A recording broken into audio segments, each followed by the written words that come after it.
ಇತ್ತೀಚಿನ ದಿನಗಳಲ್ಲಿ ಒಂದಷ್ಟು ಕಲಾವಿದರು ರಾಜಕಾರಣಕ್ಕೆ ಮರಳ್ತಾ ಇದ್ದಾರೆ. ನೋಡ್ಬೋದು ನೀವು, ಪಕ್ಕದ ರಾಜ್ಯದಲ್ಲಿ ಒಬ್ಬ ಮೇರು ಕಲಾವಿದ ಈಗ ಸಿಎಂ ಆಗಿರುವಂತದ್ದು. ಇಲ್ಲಿ ಕರ್ನಾಟಕದಲ್ಲೂ ಕೂಡ ಆ ಕೂಗು ಕೇಳಿ ಬರ್ತೈತೆ, ಕಲಾವಿದರು ಸಿಎಂ ಆಗ್ಬೇಕು ಎನ್ನುವಂಥದ್ದು. ಒಂದಷ್ಟು ಜನರ ದರ್ಶನ್ ಅವ್ರ ಹೆಸರು ಬರ್ತಾ ಇದೆ, ಉಪೇಂದ್ರ ಅವ್ರ ಹೆಸರು ಬರ್ತಾ ಇದೆ. ಮಾಡ್ಲಿ, ಫಸ್ಟ್ ನಾನೇ ಹೇಳ್ತಾ ಇದ್ದೀನಿ, ನೀವು ಜನಗಳ ಮಧ್ಯೆ ಹೋಗಿ, you have to go in between the people. ಜನಗಳ ಮಧ್ಯೆ ಹೋಗಿ ಅವ್ರ ಪರಿಸ್ಥಿತಿನ ಅರ್ಥ ಮಾಡ್ಕೊಳ್ರಿ, ಏನ್ ಬೇಕು, what you have to do. ಫಲಾನುಭವಿಗಳು ಅಂತ ಹೇಳ್ಬಿಟ್ಟು ಹೇಳ್ತಾರೆ ಮುಖ್ಯಮಂತ್ರಿಗಳು ಸಿದ್ದರಾಮಯ್ಯನವರು. ಅವ್ರ ಅಂಕಿ ಅಂಶಗಳನ್ನ ಹೇಳ್ತಾರೆ ನಿಮ್ಗೆ ಬಡ್ಜೆಟ್ ಮಂಡನೆ ಮಾಡುವಾಗ. ಅಂಕಿ ಅಂಶಗಳನ್ನ ಹೇಳ್ಬಿಟ್ಟು ಬಡ್ಜೆಟ್ ಮಂಡನೆ ಮಾಡ್ತಾರೆ. ನಾನೀಗ ಏನ್ ಹೇಳ್ತಾ ಇದ್ದೀನಿ, ಅವರೆಲ್ಲ ಹೊಸದಾಗಿ ನೀವೇನು ಮಾಡಕ್ಕಾಗಲ್ಲ. ಆ ಚೌಕಟ್ಟಿನ ನೀವೇನ್ ಮಾಡಕ್ ಪ್ರಯತ್ನ ಪಡ್ತೀರೋ ಅದ್ ಮಾಡ್ರಿ.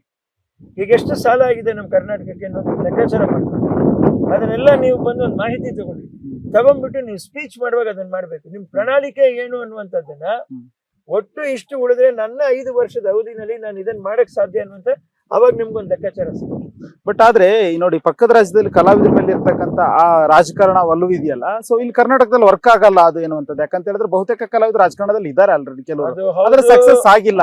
ಹೌದು, ಇಲ್ಲ ಅನ್ನುವಂಥದ್ದು. ಈಗ ಶಶಿಕುಮಾರ್ ಅವ್ರು ಗೆಲ್ಲಿಲ್ವಾ ಚಿತ್ರದುರ್ಗದಲ್ಲಿ? ಗೆದ್ರು. ಅಂಬರೀಷನ್ ಅವ್ರು ಗೆಲ್ಲಿಲ್ವಾ? ಗೆದ್ರು. ನಿಮ್ ಪ್ರಕಾರ ಸಿಎಂ ಆಗುವಂತ ಗಟ್ಸ್ ಯಾರಿಗಿದೆ ಸರ್ ನಟರಲ್ಲಿ? ಅದು ನಾವು ಜನಗಳ ತೀರ್ಪೆ, ಜನಾರ್ದನ್ ತೀರ್ಪು.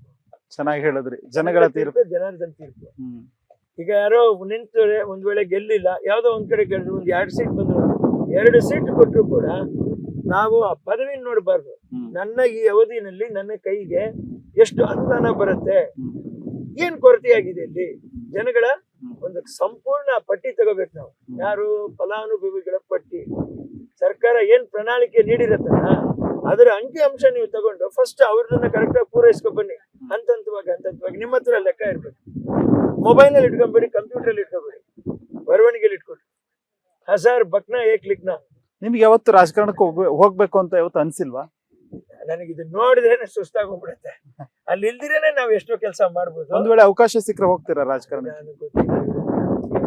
ಯಾಕಂದ್ರೆ ಆಲ್ರೆಡಿ ನೀವು ಸಾಮಾಜಿಕ ಕೆಲಸಗಳಲ್ಲಿ ಸಕ್ರಿಯರಾಗಿದ್ದೀರಾ, ಒಂದಷ್ಟು ಜನರ ಹೃದಯ ಗೆದ್ದಿದ್ದೀರಾ. ಬಣ್ಣದ ಮಧ್ಯಾಹ್ನದ ಮೇಲೆ ನಾನು ತಾರ್ ಪ್ಯಾಚ್ ಮಾಡ್ತೀನಿ, ಒಂದು 10 ನಿಮಿಷ ಅದನ್ನು ನಿಮ್ಗೆ ವಿಲ್ ಬಿ ಡಿಫ್ರೆಂಟ್. ಇಲ್ಲಿ ವ್ಯವಸಾಯ ನೋಡಿದ್ರಲ್ಲ, ರೋಡ್ ತಾರ್ ಪ್ಯಾಚ್ ಮಾಡ್ತೀನಿ, ಗಮ್ ತಂದಿದ್ದೀನಿ ನಾನು. ಆ ಗಮ್ಮು ಮತ್ತೆ ತಾರ್ ಮಿಕ್ಸ್ ಮಾಡ್ಬಿಟ್ಟು ಕೂರಿಸ್ತೀವಿ, ಅದು ನೀವು ನೋಡಿ.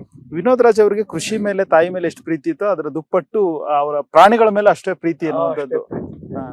ನಿಮ್ ಮನೇಲಿ ಒಂದು 13-15 ನಾಯಿ ಇದಾವಂತೆ. ನಾಯಿ ಜಾತಿನೂ ಇದೆ, ಜಾತಿ ನಾಯಿನೂ ಇದೆ. ನಾಯಿ ಜಾತಿನೂ ಇದೆ, ಜಾತಿ ನಾಯಿನೂ ಇದೆ. ನಾವೇ ಅಲ್ವಾ ಅದನ್ನೆಲ್ಲ ಸೃಷ್ಟಿ ಮಾಡ್ತಾ ಇರೋದು. ಮಲ್ಲಿಗೆ ಹೂನು ಜಾತಿ ಇಟ್ಬಿಟ್ವಿ ನಾವು. ಸುತ್ತಿನ ಮಲ್ಲಿಗೆ ಅಂತೀವಿ, ಜಾಜಿ ಮಲ್ಲಿಗೆ ಅಂತ ಹೇಳ್ತೀವಿ. ಹೆಜ್ಜೆ ಹೆಜ್ಜೆಗೂ ಜಾತಿ ಲೆಕ್ಕಾಚಾರ. ಕಾಕಡ ಮಲ್ಲಿ ಅಂತ ಹೇಳ್ತೀವಿ. ಎಲ್ಲ ಎಷ್ಟೆಷ್ಟಿದೆ ನೋಡ್ರಿ.